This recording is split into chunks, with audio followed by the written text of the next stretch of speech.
Ena mana, ena reo, tēnā koutou katoa. E mihi ana ki te kāinga, kia koutou Ngāi Tahu, tēnā tātou katoa. Kia ora everyone. It's great to be here. I appreciate the invitation. I'd like to thank you for that, but more importantly, I want to thank you all for the work that you do in this country, working with our most vulnerable. I'm in awe of a lot of what you do, and it matters, and it makes a big difference. You are a very important part of our housing system. Not that long after I took this job, I spoke at your conference in 2019. I'd like to think I talked a bit about your reality, so what I was hearing from you, around the fact that we have far too many people who are homeless in our country. We've got a risk of generation of people who can't afford to rent or buy, and the quality of our homes, unfortunately, is not at the level in many parts of the country that we'd like it to be when we compare ourselves to other countries we'd like to compare ourselves to. I said at that conference, I think it was in March 2019, that it would take a collective, concerted effort of all people in the housing system to ensure that we work together over the years ahead to ensure we fixed this broken housing and urban system. Around the same time, it was becoming reasonably clear to me that there are probably around 5 reasons as to why we are where we are as a country. I just want to briefly go through those. At the risk of oversimplifying things, but I think it's important that we're just clear about what we're dealing with. Number 1 is we just haven't built enough homes. And when we have built homes, we've often built them in the wrong place, at the wrong time, at the wrong price. Secondly, we are poor as a country at planning. We haven't brought our communities together to plan in an integrated way. And it's part of the reason why we have significant issues around infrastructure and why we have issues in many parts of our cities and towns, as I say, around things not being joined up. Thirdly, we have treated in this country housing as a commodity, not a right. Fourthly, we have tried to take a one-size-fits-all approach. And I know there'll be some Aucklanders in the room, but to be fair, often the response to what's gone on in housing over the previous decades has been a response to what happens in Auckland. And lastly, we've been fragmented. Central government's been fragmented. The relationship between central government and local government, the work we do with yourselves, with iwi, we haven't been taking a coordinated approach. So what I'd like to do today, from a system perspective, is just give you an update on where we are across 3 dimensions of the housing and urban system. Talk about progress, talk about where to next, with obviously a particular focus on the community housing sector. Those 3 dimensions are strategy and vision, governance, and tools and products. If I start with strategy and vision, again, around the time I started the job, there was lots of talk about things not working, but one of the clear things that came through, we don't know where north is. We don't know what the vision is, what we're trying to do as a country. So went through a process with many of you in the room and other critical people across the housing system to develop the government policy statement. It's the first time I've got a housing and urban policy statement in New Zealand. You can see the outcomes up on the screen there. They are important and they matter, and that's what we're heading towards. You as a sector gave us some really, really useful input. In short, you were very happy with the ambition and the aspiration of what we're trying to achieve. You were really clear we had to emphasise the importance of housing being a human right. You were really clear that actually partnership mattered across the housing system, and partnership with Māori in particular mattered. And you were very clear that we need to build off the strengths of different players in the housing system. And that feedback has absolutely been taken into account. So alongside the government policy statement, we produced Mahi Ka Ora. So we have a Māori housing strategy which sits alongside the government policy statement, which I think is an absolutely important anchor for how we think about housing and urban in this country. So the GPS and the Mahi Ka Ora are our anchors in terms of where we're going to next. Of course, these things will change a bit over time, but at a high level, that is the direction of travel. We obviously have to adapt to things like climate change. We have to adapt to building technologies. We have to adapt to economic conditions that might change. And we'll do that with you as we go forward. We've got some implementation plans, some work programs. They'll be developed with you as we go forward. One of the gaps at the moment is more what I would call a formal measurement and monitoring system of how we're doing. That's the next step. I'm extremely proud of some of the data and evidence that we have been producing. We've got good dashboards. We've got some data that came out last week around local authority, housing issues in each local authority. We've got a housing affordability indicator. But we want to make sure we're all working off the same page about how we're measuring and monitoring progress. And that will happen next. If I take you to what I'm describing as governance. So there are different elements of how you think about the housing and urban system, and there's probably debate about how many systems there are and what fits with what, and I think that just describes at one level the complexity that we're dealing with. However, I think this diagram does explain how we are trying to take forward the system in a strategic way. So on the left-hand side is housing needs and support. That is the stuff that you live and breathe every single day. That matters around looking after our most vulnerable, ensuring they've got a roof over their heads, ensuring they're well supported. In a governance sense, effectively we've got the Homelessness Action Plan as one strategic element about guiding this work. And we've also got the Social Wellbeing Board, which I'm on with my Chief Executive colleagues, because this is not just about housing. It's about other parts of how you think about health, education, rangatamariki and other parts of the social system. So that's effectively a lot about the here and now. The next three, that's why there's a dotted line there, are around other systems that have a, not direct, but a pretty strong influence on the housing and urban system in New Zealand. Land use and planning, the construction sector, and monetary and fiscal policy. So in the case of land use and planning, a lot of that's to do with what's going on in the planning space around the RMA, and also we've of course got a lot of work happening around climate change. Construction sector, I'm the co-chair of the Construction Sector Accord. It's been going for several years now, and that's about it's a public-private partnership around how do we build and sustain the productivity of that sector, because that matters. It matters a lot. And alongside that, we've got sector reference groups, of which some of you are actually on in terms of that. You don't need me to tell you just how important monetary and fiscal policy is to the housing and urban system. We've signed up a memorandum of understanding over the last year or so with the Reserve Bank and the Treasury around ensuring that we are working together on how we think about the assumptions, detailed policy work on things like house prices, and also understanding each other's decisions ahead of decisions being made. This is important, and that's a work in progress as we go forward. The next three are the ones where I've got far more of a direct impact on housing and are really the focus of how we're thinking about the different approach we're taking. So at a high level, as I've said, this is a lot about putting people and place first. That's what it's about. Working with our communities in each part of the country to ensure we put people in place, i.e. understand their demands, understand their needs, how we're going to work with them together to get a better housing outcome. So we have place-based plans being developed. There were some urban growth partnerships that were in place before, which were taking a longer-term view of things around spatial planning.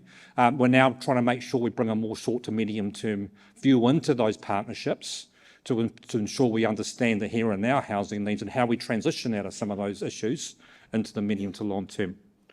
We've also got our priority places, which were set up because on the face of it, these were where some of the biggest issues in the country were, and that's where our priority's been. You would have heard a lot about the work in Hastings, and the progress there was actually quite phenomenal, and not just both in terms of the number of people taken off the emergency housing register, the number of public houses being built, but equally importantly, the pipeline of work over the medium to long term. So if you can get the here and now right alongside, how do you think about the planning issues and those sorts of issues, and you do it together, that's where you're going to get a shift. So Hastings and Rotorua have been big. There's work going on in Tairāwhiti and Northland as other examples. Māori housing is front and centre of absolutely everything that we're doing. We've got Mahi Whare Wananga, which is the government and iwi Māori working together. I'd like to acknowledge and recognise, I know he's not here, but Wayne and the work that he's done with Te Marapihi on this. And we have this partnership developing around Whaikāinga, Whaoranga, which I believe is game-changing about how we work with Māori, so Māori can actually define their own solutions and we work with them behind them. I think this sort of prototype can be rolled out more broadly as it develops. And then Pacific housing needs to become more of a focus, and that's obviously in terms of what you all know. It's an important part of the makeup of the people who are suffering and need help, and there's some work going on in that space. What you'll notice here are a couple of things. Most of the stuff is new. That's the green boxes. So this is all developed over the last few years. These things weren't in place. And secondly, there's not really any what I would call direct governance around the regulatory side of things. And I think that's something that we need to think about as we go forward. And I'll come on to it a bit shortly, but I also think there's a deliberate role that the chip sector can play in some of these areas, more so as we go forward. Tools and products. So the housing system had in place things like public housing, transitional housing, support to first home buyers. They're the ones in the yellow box. All the green things are new over the last few years. I've talked about Whaikāinga Whaoranga. I also would just want to highlight the work that's gone on around affordable rentals. There was some stuff around affordable rentals previously, but what's in place now is different. There is significant money and effort that's gone into progressive home ownership. There are, I believe, 4 entities doing progressive home ownership. We've now got close to 20 as an example of what's happening. There's a lot of effort going into infrastructure, which I come back again to one of the problems we had was not funding into infrastructure. And there's quite a bit of work around the land program as well. So I believe we probably have enough tools, right? They need to be tweaked and changed and adapted. But fundamentally, they need to be integrated. And that's our next step. You know, I acknowledged that it's quite hard to access some of these tools when you're thinking about a piece of land and the different things you can bring to that piece of land, whether it be progressive home ownership or affordable rentals or public housing. That's the next step. But we have these tools in place now. We didn't have them before. And it's a matter of making sure that they are sustained over time and integrated. Okay. I'm the first to acknowledge that the housing situation for many New Zealanders is nowhere near where we want it to be. I'm first to acknowledge there is a lot of work to do. What I will say, though, is I believe we have, I believe, turned a corner around how we think about housing and urban in this country and what we're trying to achieve. We're taking a systematic, strategic approach which is grounded in our communities. That's what we're trying to do. So what I've talked to you today about is the progress in terms of system evolution across those 3 dimensions. So strategic piece, how the system is being governed and people play into it. And thirdly, what I'm calling tools and products, and effectively the associated money that goes alongside that. The arrow behind that diagram is showing that there is a way to go on those things, right? That's important. What I want to highlight today also is the role the chip sector can play going forward. And as I said before, you are playing in many parts of this. I think we need to be more deliberate about what that looks like. particularly around the roles that you play, the unique role that you've got in each of our communities. What does that look like? As we build the place-based model, ensuring you're part of these partnerships that are in place. And finally, but importantly, clearly, how do we think about sustainable funding as we go forward? So it's not just about year to year or every 3 years or whatever it might be. It's actually about ensuring that over time we have sustainable funding in place. I believe that if we put a focus on that and work together on that, and we continue to evolve the system, we will actually make absolute progress to why we're all here. And that's really clear up on the screen there. We do want everyone in Aotearoa to have a home and within a community that meets their needs and aspirations. Nō rewa, tēnā koutou, tēnā koutou, tēnā koutou katoa.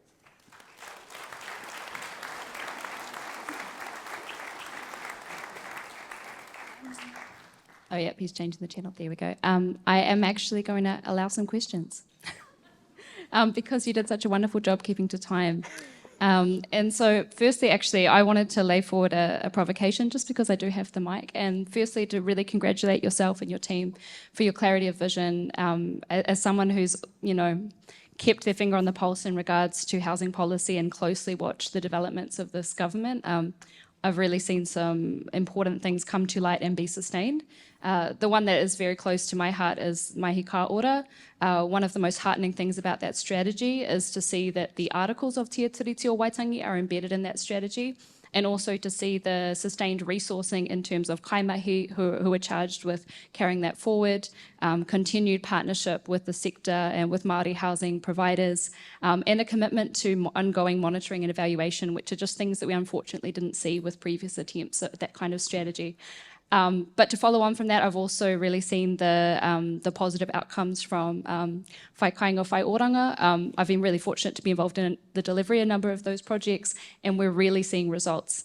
And now I'm going to follow with my provocation, which is myself and others have long advocated for a comprehensive reform of kāinga whenua, and I've seen lots of more surface level reform, maybe a little bit of a review here and there, and that's been happening for a very long time, pretty much since its inception.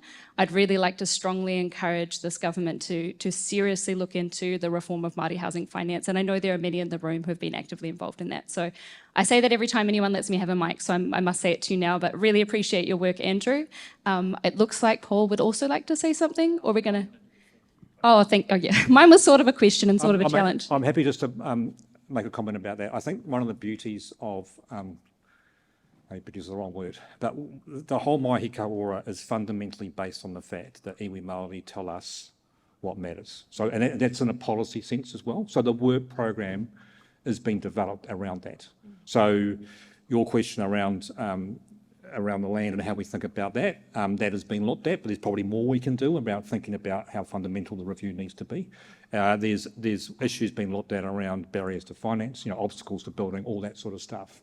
So at the end of the day, if we can get iwi and Māori together saying these are the 3 or 4 things to be looked at, we will look at them with them. That's what we're trying to do. So that's the whole plan here. I think there are questions about pace on some of this and how we can move faster and what that looks like going forward. But I appreciate the feedback, and I absolutely agree with you. There is something reasonably significant about what you're saying. Yeah, really appreciate your considered response and your ongoing work in this space. I am going to hand over for some audience questions. There's lots now. How do we choose them? I think they're going to pop up on the screen down here for us, perhaps, or maybe I just need to look at my app. Sorry to put our tech guy on the spot. Great, okay. Can I choose the easy ones? Oh, yes. I'm going to choose the first one, actually. So we've got a question from Jacqueline Paul. Can you talk about the HUD response in regards to why 2750 Kāinga Kore report and the role of Te Tiriti in informing the structure of the housing system? Oh, thanks, Jackie. Look, as you all know, the Y2750 Housing Inquiry reported back on phase 1 of the inquiry around homelessness, I think it was last Thursday. We are absolutely committed to addressing the issues that have come out of the report. I'm not going to go into detail today about that. What I will say, though, is that, consistent with what we've already discussed with Jade, is that we're very clear that when we fronted the tribunal, myself and Karaina, that Mahi Ka Ora was a critical step around how we're trying to change what's happened in the past and make it significantly different to what's happened. And we believe that the things that we have got in place, working with you, is the way forward. So, and that is recognised in the report, and we intend to work closely with the tribunal as we go forward. As you're aware, that's only one part of the tribunal's work. There's a stage 2 coming up as well. But we just want to make sure also, though, that as important as the reports are, and they are, that we are actually doing stuff ahead of this as well, because we just need to sort some of this out that needs to be sorted out. And as I say, I believe we are making some fundamental changes, both in terms of the strategy, but also the Whaikainga partnership program, which I know many of you are familiar with and have worked with, and that is groundbreaking, ground-changing work, and we need to roll that out more broadly. They're called prototypes for a reason, right? We need to learn from them. We need to figure out what works and what doesn't, but the basis of them is the right thing to do. And we need to be rolling those sorts of things out, both for Māori but more broadly as we go forward. Kia ora, Andrew. And now I'm going to respect the upvote system and ask the one that has the most upvotes. So how can any of these governance streams be successful without a long-term plan and clarity around funding? And in brackets, to 2025 is not long-term. Yeah, look, absolutely. I think one of the issues around housing and urban is that there hasn't been sustainable funding in place in terms of how the government's budget system works. There are different elements around education, health, and to some extent transport, where the funding mechanisms are different. I think that, it's been pretty clear this government, over the last few years, we have put in place funding for a number of years to come. I think the trick now is to make sure that as we go forward, that is put in place for a far longer term, right? So we're working on that, and we're also thinking about that quite hard in the context of also how you think about place and what a place needs. Because at the moment I talked before about the different tools and products, but they're not integrated, and how do we integrate those in place? So sustainable funding is absolutely important. We want clear medium to long-term funding streams that we can all work with. Absolutely agree with that, and that's something that we're working on. So we've got another question that's around affordable rental, and I think I'm going to maybe combine two in one because they're pretty close. So one of the question is, does MHUD have a plan to develop strategic operational guidance in relation to affordable rental, including eligibility, tenure length, ongoing compliance, etc.? And then the other related question is, are there any plans to address security of tenure for New Zealand renters, private renters? Oh, in short, there is ongoing work, and there has been work done in the last 2 or 3 years around security of tenure, and that we need to do more work in that space, particularly given that the rental population is becoming bigger in terms of the overall housing system. We need to think about rental not just being part of the system, it's actually an integral part of the system, and how we think about that in terms of security of tenure. In terms of that first question, I think there's ongoing work going on around the affordable rental pathway that's in place now, and it's a great example where many of you have put into that, and there's lots of really, really good submissions we're working through. So I think issues around eligibility, compliance, how we work with you on that will be an evolution as we develop those schemes. I'm not trying to avoid a question, but I just come to me. I do want to say one thing on the back of what the Minister said this morning, around the 3,000 homes in terms of the commitment out to 2025. I just want you to be aware that I think that what's happening here is something significantly different from a system perspective about how we're trying to make this work. So we want to make sure that the system, that's Kāinga Ora, yourselves, councils, ourselves, having a conversation about each place and what's needed and how we're going to work together to build those homes. That's not what's happened before. Right? So it's quite a shift. So the Minister's asked me to work with you all on that and with Kāinga Ora to ensure that we're clear about what this might mean for each region, and we've got detailed plans. And we'll be working with Paul and others on that.